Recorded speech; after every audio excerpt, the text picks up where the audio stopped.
अस्सलाम वालेकुम, मैं हूं शराफत राना। दूसरा रुख में नए वीडियो के साथ आपकी खिदमत में हाजिर। परसेप्शन बनाए जाते हैं, लोगों को बेवकूफ बनाया जाता है, मुल्क के मुकद्दर से खिलवाड़ किया जाता है और परसेप्शन के मारे लोग ये भी नहीं सोच सकते कि उनके साथ क्या हुआ है। एक डिबेट चलती है कि मियां मोहम्मद नवाज शरीफ, मियां मोहम्मद शहबाज शरीफ पाकिस्तान में तरक्की का इस्तारा हैं और उन्होंने मोटरवे का जाल बिछा दिया और इसी तरह उन्होंने ऑरेंज लाइन और मेट्रो बिछा दी। बहुत बड़ी कामयाबी है।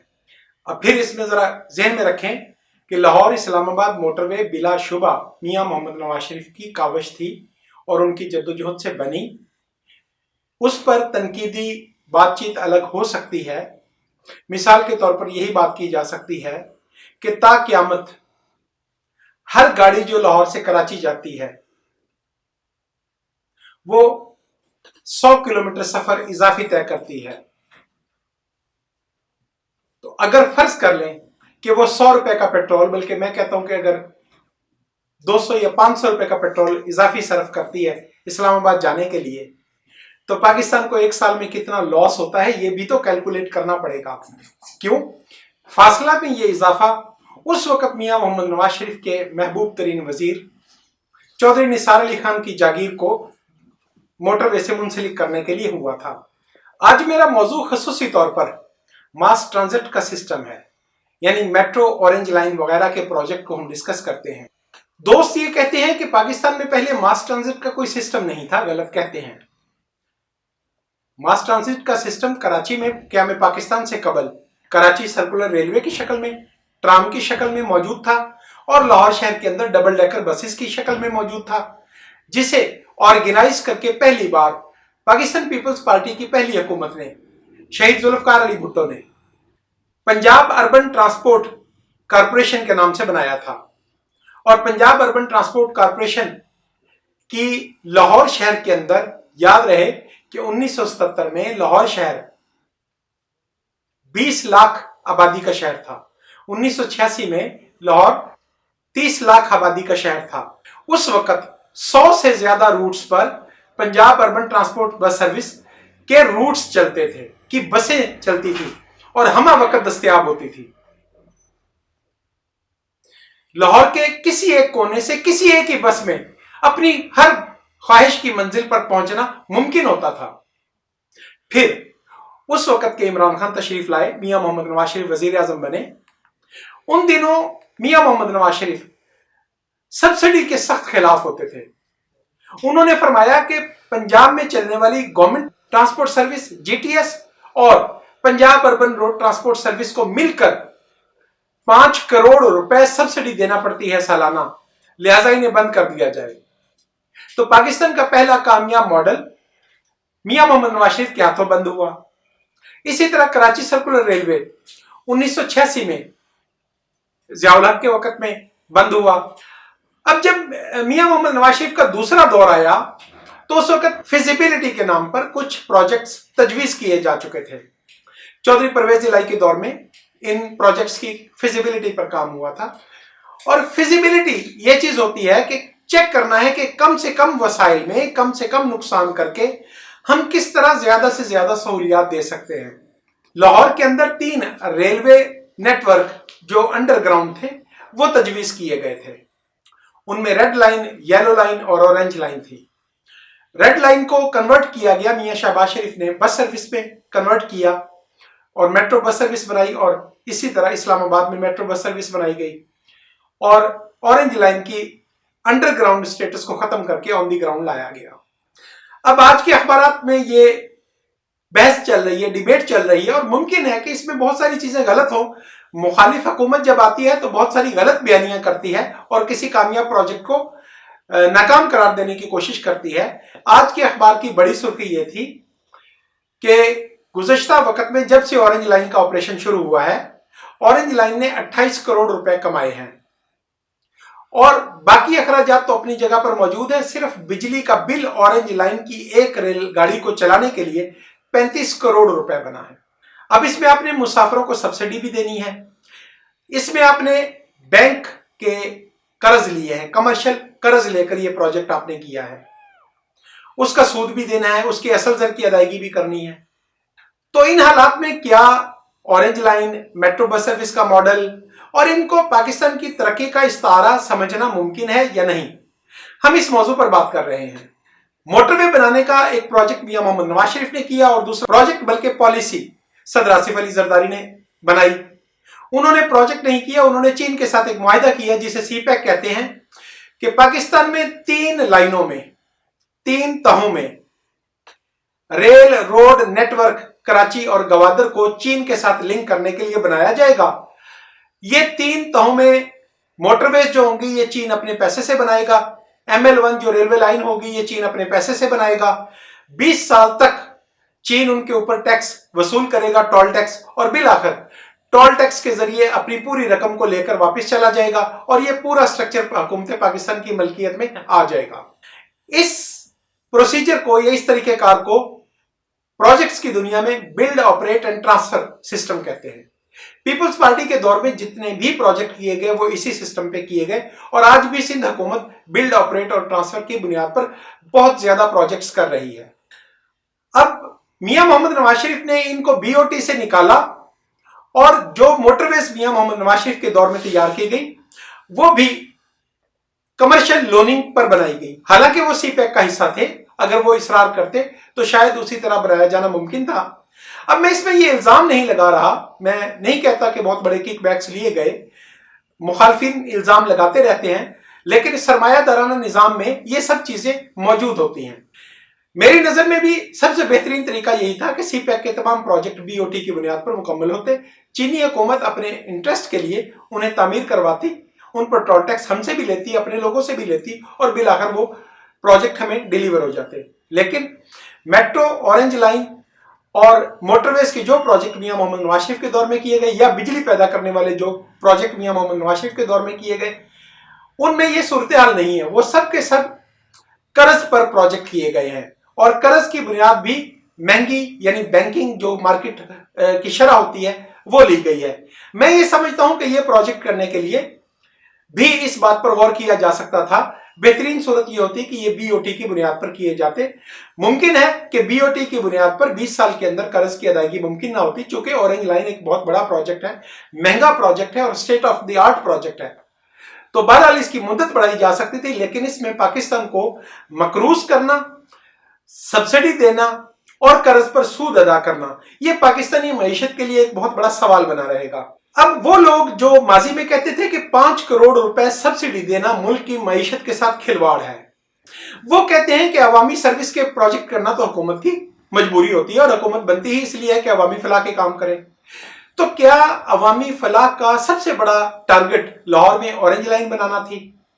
मैं पहले भी एक बार जिक्र कर चुका हूं कि कराची की सर्कुलर रेलवे लाहौर की ऑरेंज लाइन से ज्यादा हम पहलू, हम जहत प्रोजेक्ट है और उसकी जरूरत भी ज्यादा है और उसका इंफ्रास्ट्रक्चर भी मौजूद था। उसे चलाने के लिए 210 अरब रुपए का प्रोजेक्ट था और लाहौर की सिर्फ ऑरेंज लाइन चलाने के लिए 290 अरब रुपए का प्रोजेक्ट था। और BOT की बुनियाद के जापानी कंपनी कराची सर्कुलर रेलवे को BOT पर करने को तैयार थी, लेकिन हमने तरजीह नंबर 1 लाहौर को दी और ऑरेंज लाइन को दी। इसमें हमने 290 अरब रुपए से ज्यादा पैसा खर्च करके इसको ऑपरेशनल किया। अब ऑरेंज लाइन को चलाने के लिए सालाना मेट्रो और ऑरेंज लाइन के दोनों प्रोजेक्ट्स को मिलाकर बिला मुबालगा आपको 50 अरब रुपए सालाना सब्सिडी देना है, आपको सूद भी अदा करना है आपको। अब फिर फिजिबिलिटी की बात करते हैं, PC1 की बात करते हैं कि जब ये प्रोजेक्ट डिजाइन किए गए तो उस वक्त ये क्यों नहीं सवाल उठाया गया कि ये जो पैसा है ये हुकूमत पाकिस्तान कैसे अदा करेगी। ये बताना गैर अहम नहीं होगा कि पाकिस्तान पीपल्स पार्टी का दौर जब खत्म हुआ 2013 में तो हुकूमत पाकिस्तान बहुत ज्यादा पैसा कमा रही थी डॉलर की शक्ल में। आप 26.4 अरब डॉलर की एक्सपोर्ट कर रहे थे और जब मियां मोहम्मद नवाज शरीफ को बरतरफ किया गया उस वक्त आपकी एक्सपोर्ट 17 अरब डॉलर हो गई। यानी आप अपनी आमदनी को कमतर करते चले जा रहे हो और आप ऐसे प्रोजेक्ट कर रहे हो जिनमें ज्यादा से ज्यादा सब्सिडी देना पड़े। तो इस मंसूबे को कितना अरसा तक मियां मोहम्मद नवाज शरीफ की अपनी हुकूमत चला सकती थी, इसकी फिजिबिलिटी में यह सवाल क्यों नहीं उठाया गया। अब प्रोजेक्ट की डिजाइनिंग की बात करते हैं। मेरी मालूमात के मुताबिक मुमकिन है कि वो गलतफहमी की बुनियाद पर हो, ऐसा ना हो, लेकिन मैंने जो सुना है वो ये कि रेड लाइन, येलो लाइन और ऑरेंज लाइन, ये तीनों रेलवे के प्रोजेक्ट थे और इन्हें अंडरग्राउंड रेलवे की शक्ल में बनना था। इन्हें ऑन द ग्राउंड बनाया गया, उसके लिए उससे अखराजात में भी इजाफा किया गया। यह बात आपको जानना जरूरी है कि टनल बनाना सस्ता काम है और ऑन दी लाइन स्पेस के ऊपर प्रोजेक्ट करना मुश्किल काम है और महंगा काम है, और खासूसी तौर पर जब आप एलिवेटेड रेलवे लाइन बनाते हो तो वो बहुत ज्यादा महंगा काम है। तो ऑरेंज लाइन को, मेट्रो को जेर जमीन से निकालकर ऑन द ग्राउंड इसलिए लाया गया कि आप इलेक्शन में एक चमकता हुआ इस्तारा दिखाना चाहते थे, आप एक निशान दिखाना चाहते थे कि मैंने लाहौर में ये किया। अब मैं इसकी आमदनी पर फोकस करता हूं। मैंने गैर मुमालिक के वीडियोस देखे हुए हैं कि वहां पर जो भी रेलवे स्टेशन अंडरग्राउंड होते हैं वो बहुत बड़े बड़े रेलवे स्टेशन होते हैं और वहां पर बहुत बड़े बड़े दुकानें और स्टोर्स कायम किए जाते हैं रेलवे स्टेशन पर। तो स्टेट उन्हें कायम करने के बाद किराया पर देती है और किराया की सूरत में एक एडिशनल आमदनी आ जाती है, जिस आमदनी से आप अपने सवारियों को, अखराजात को या उस प्रोजेक्ट के अखराजात को सब्सिडाइज कर सकते हैं। तो अगर रेड लाइन, येलो लाइन और ऑरेंज लाइन सबके सब अंडरग्राउंड प्रोजेक्ट होते तो ऑरेंज लाइन पर इस वक्त 26 रेलवे स्टेशन हैं। तो 26 रेलवे स्टेशन अगर अंडरग्राउंड होते तो दोनों समतों में अगर आप शॉप्स बनाते तो आपको 52 स्टेशन मिलते, जिन पे कम से कम 52 शॉप्स आप बना सकते थे या इससे ज्यादा शॉप्स आप बना सकते थे। तो मैं समझता हूं कि सब्सिडी देने के लिए कुछ ना कुछ रकम तो वहां से हासिल हो सकती थी। तो पाकिस्तान वैसे भी एक गर्म खिता है, लाहौर में गर्मी के मौसम में टेम्परेचर बहुत ज्यादा होता है। आपने ऑरेंज लाइन और मेट्रो के रेलवे स्टेशन शीशे के बनाए हैं और उन्हें एयर कंडीशनिंग की तकरीबन साल में 10 महीने से ज्यादा जरूरत पड़ती है, बल्कि पूरा साल जरूरत पड़ती है एयर कंडीशनिंग की। तो अगर ये अंडरग्राउंड होते तो आपकी एयर कंडीशनिंग की कॉस्ट भी यकीनी तौर पर कम आती, आपकी बिजली के अखराजात कम होते और आपके पास स्पेस ज्यादा दस्तयाब हो जाती। और सबसे बड़ी बात कि एलिवेटेड प्रोजेक्ट जो है उसकी उम्र कम होती है। अंडरग्राउंड रेलवे लाइन का निजाम अगर आप बिछाएं तो उसकी उम्र 200-400 साल आसानी से की जा सकती है। तो क्या ये सब प्रोजेक्ट करने से पहले ये बातें सोची नहीं गई, इन पर डिबेट नहीं हुई, इन पर डिस्कशन नहीं हुई? नहीं, यकीनी तौर पर आप मल्टी मिलियन डॉलर्स का प्रोजेक्ट कर रहे हैं तो आपको क्यों नहीं फीडबैक दिया गया? आपको फीडबैक दिया गया, लेकिन आपका शौक कुछ बादशाही अंदाज का शौक है। आपको ज्यादा पैसे खर्च करके दिली खुशी नसीब होती है। शर्त यह है कि वो पैसा रियासत का होना चाहिए, स्टेट का होना चाहिए, आवाम का होना चाहिए। अब मैं आखिर पर यह बात करता हूं कि मियां मोहम्मद नवाज शरीफ के जहन में, उनके सोच में अर्बन मास ट्रांजिट को इतनी वैल्यू क्यों हासिल है? वो क्यों चाहते हैं कि अर्बन मास ट्रांजिट पर ज्यादा से ज्यादा पैसा खर्च किया जाए? 290 अरब रुपए अगर पाकिस्तान रेलवे पर खर्च किए जाते तो मुमकिन है कि उससे बहुत ज्यादा अच्छे नतीजे मिलते, इससे ज्यादा आमदनी आपको हासिल हो सकती। मियां मोहम्मद नवाज शरीफ या मियां मोहम्मद शहबाज शरीफ बुनियादी तौर पर सनतकार हैं। इनके तमाम प्रोजेक्ट्स सनती मजदूरों की वेलफेयर के गिर्द घूमते हैं। अब सनती मजदूर की वेलफेयर की दो सूरतें हैं।